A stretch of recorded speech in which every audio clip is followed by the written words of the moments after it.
下面就讲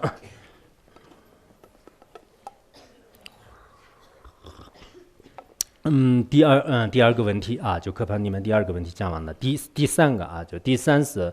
依次建立佛教呢，就是要胜过这个他宗啊，就是依次建立这个佛教就是胜过他宗啊，就是胜过他宗。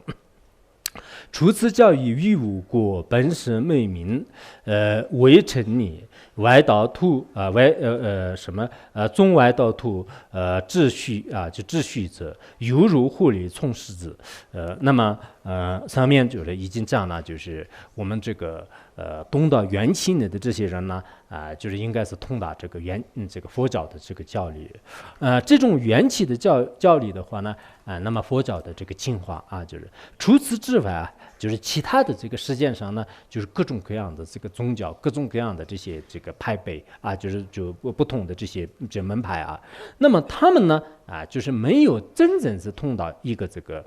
缘起的这个真理啊，就世界上的任何这个学者啊，他们都是通达的是什么呢？就是这是一个部分的这个学说的内容，比如说像这个天文学家或者是物理学家，或者呢就是说其他的一些这个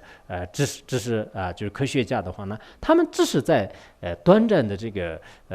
人生当中呢，就是通过其他的一些仪器啊，或者其他的一些这个道理呢，就是观察就是部分的这个知识领域，然后呢就是得出来的就是临时的一种这个结论而已啊。除此之外的这种这个教义啊，就是没有呢，就是与这个上面所讲的这个深深的缘起呢，就是相可以这个比较的啊，相可以比较的。所以呢，我们就是可以呢，就是说是这个释迦牟尼佛呢，就是认为是本师啊，就是本师是对自己的这个本教呢，所这个发明的内容呢，就是无我的这个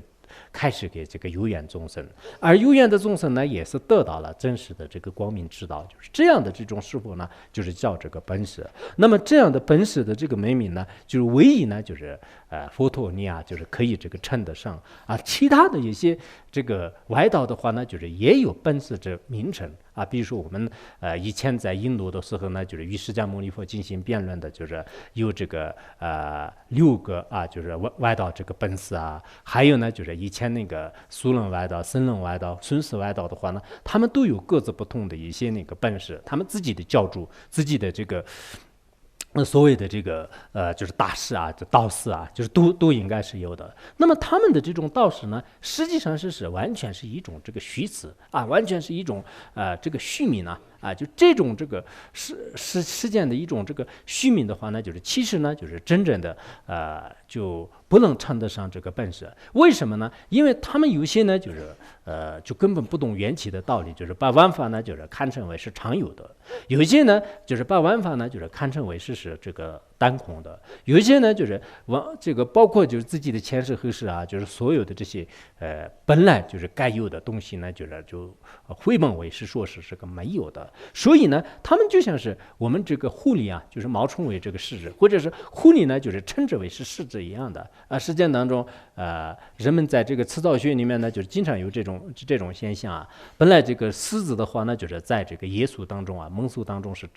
就是一切这个蒙俗之王。蒙俗之王，但是有个别人的话呢，就是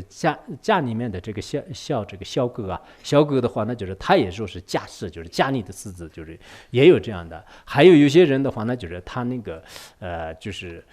比如说有些这个塌鼻子啊，就是然后嘴比较大的人呢，就是也人们就是给他就是取桌名呢，就是人当中也是称为有狮子面的，有这个狮子面的。那么这种人呢，就刚才所谓的这种道士的话，完全是一种这个虚词来，就是称为是这个道士而已的啊，就是这是一种怎么说啊？就是在实践当中呢，就是不能称得上这个道士。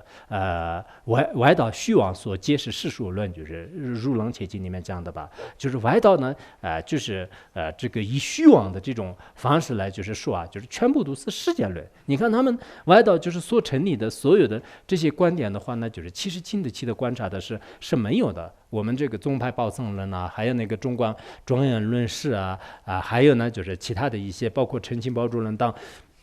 很多的这个法要里面呢，就是经常这个学习啊，就是学习的过程当中，我们都知道是就是唯一的这个缘起力呢，就是这个佛陀就是才能说，而这个缘起力呢，就是恰恰是这个佛教的精华所在。那么这样的这个精华谁通达的话呢，就是它可以称之为是这个释护圣就是可以称之为是释护圣。所以出世占论就出世占里面的话呢也说了，就是若法从缘起，佛即虚实空就若法从缘起，佛即虚实空，说法无自性，无等四字后说法是什么？说法无自性，无等四字后，无等四字后。所以这个教证里面呢，就说是，如果任何一个法是缘起生的话呢，那么这是佛陀所承许的，就是空性这种这个空性呢，就是其实是没有这个自性的法，没有自性的法是谁觉着的？谁已经就是发现的呢？就是我等大师释迦牟尼佛的这种这个似乎是呢就是所有的事件当中的这个耶稣呢，就是会空化而逃的。听到这样的这个空性缘起之理的时候呢，谁也是没办法就是进行就是面对的就这也是师尊的就是最主要的一个部分当然在其他的经典当中呢，佛陀跟那个佛教跟这个外道就是比较起来的时候，很多佛教就是得以这个战胜的也有这个历史。以前那个应该在那个百愿经百愿经里面的话呢，就是在印度有一个梵志婆罗门这个梵志婆罗门的话呢就是他所自己的这个本事呢，一个叫做是好像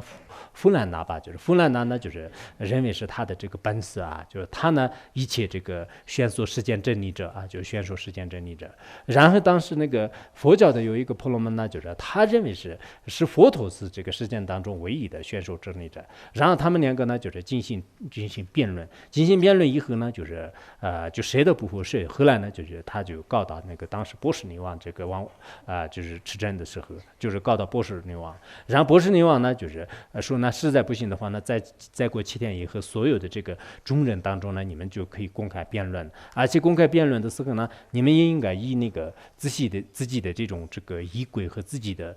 一种这个传统来这个引信自己的本事。就是首先就是谁的本事都不能出现，然后你们在那个当场呢，就是通过供养就是引信。后来呢，这个外道就是通过供水供香供花就来这个引信他的本事的时候呢，就是没有出现。然后那个佛教的这个婆罗门呢，就是他通过这个引信就是空中就是善化的时候呢，这个善化呢，就是慢慢就是结成就是这个一个善就是善盖，就是然后那个善盖呢，就是引信这个佛陀呢就是现在这个空中然后呢就是当时这个佛教呢就是得以战胜，就是佛经里面有这个供就是所以说我们这个怎么说就是佛教与这个外道呢，在自古以来的这个历史上就是互相这个辩论互相那个就是这种这个战胜的这个公案都是非常多的。以前好像一个叫公布多少公布教还是什么，就是专门有一个汉地佛教史，就是用藏文的。我以前去五台山的时候就是经常看过，那个里面也是这个佛教跟那个道教就是也是当时通过这个神通，就是这个互相这个就是互相这个辨别吧。就是那这个时候呢，就是当时佛教徒呢，就是也是就出现种种这个圣变就是后来呢，就是佛教就是得胜，就是也有这样的这个公案。当然这些公案的话呢就是佛教徒与这个其他的这个宗教呢就是互相这个以这个其他的这个神变神通那种方式来就是进行对比的。但是我们在这里呢，应该在这个教理上就教理上呢就是这个我们的这个缘起力呢，就是在任何一个外道，包括这个现在的这个世间的最上等的一个理论，这个学说理论的这种这个怎么说学府当中呢，就不会就是得到的啊，就是你到这个美国就是高等学校也好，或者是中国就是最这个好的一些高等学校里面去这个寻求的话呢，这个缘起空性的这种真理呢，就不一定就是找得到的。虽然现在有一些这个学校呢，就是他们开一些那个哲学课啊，哲学里面的话呢，也讲一些这个缘起空性，但是缘起空性的话呢，有些讲者他自己呢，就是对缘起法门的是没有升起真实的信心，他自己呢还认为是不是因缘？什么叫缘起空性？就是这样的道理的话呢，那么给别人就是讲也可能是不一定真正让生气啊，就真实的这个听解昨天我跟一个法师这个开玩笑，我在路上呢就是遇到一个我熟悉的一位法师。然后他就急急忙忙的，就是拉着一个包，就是要离开学院。我说你到哪里去？我到这个在某某地方去这个开极乐法会。他好像就是看他样子特别高兴的样子，让我说你开极乐法会的是很好的，但是呢你自己就是有没有就是像，因为你是开极乐法会者，所以你自己有没有我一定要往生极乐世界，就是有没有就是你如果没有这个信念的话，那你光是到那里去开个极乐法会有没有利益啊？你如果有的话是可以。他笑一笑，没有给我回答，就是也许有，也许没有。这是我说实话是这样的。我们任何一个人，这个传法者也好，就是或者是自己呢，就是学中观的人也好，如果你学中观的一个人呢，你自己觉得是这个缘起与空性法门呢，真的是太殊胜了。这样的境界呢，就是在我相续当中有的话呢，那么我就是精神当中乃至生生世世呢，就是我不会堕入地狱的，因为这是佛陀的这个缘起呢，而佛陀的缘起呢，并不是依靠一种信心呢来这个得着的。你真正是认识到他这个缘起空性的道理的时候呢，就是万事万物的整个这个所有的法呢，就是其实是在我们面前呢，就是只不过是缘起的显现是有的，但是这些显现呢，在我的眼前是一种这个幻现就实际上呢，我没有看到真正的这个真相比如说我们凡夫人呢，看到珠子瓶子这些人呢，从我们实践的角度来讲呢，无理学呢就是认为是它是这个始终都是一种运动的，而我们的这个感官面前的话呢，就是这些粗大的物体呢，就是全部都是除了极个别的一些这个容易飘动的东西以外呢，就是我们都是看不到就是它的真相。你看世俗当中这么简单的东西的我就看不到，就是已经欺惑我迷惑我。那这样的话呢，深深的这些这个空性法门呢，在我们面前是根本看不见的，即使看不见也实际上是佛陀已经就是说了，就是说显现的法呢就是空性，空性呢就是显现的，因为呢就是它是显现的缘故，它是因为是因缘而产生的缘故是决定是空性的，所以这样的一个缘起里呢，虽然文字就是很少就是只有这个一个寄送，但是一个寄送的话呢，我前面不是应用嘛，诸法因缘是诸法因缘灭，如是因缘分，十大上面说的，其实这个寄送表面上看来的是很简单的，但实际上呢，就是佛陀的这个所有的这个法要呢，就是在里面就是这样的话呢，我们就是开悟也好，我们就是真正懂到佛教的这种真理呢，其实也并不是很难的。有缘者的话呢，并不是很难的。如果无缘者的话呢，那么就是理论再多就是千经万论，多少个这个书本全部都是堆积如山的话呢，也许你从中呢一点都是不一定了着。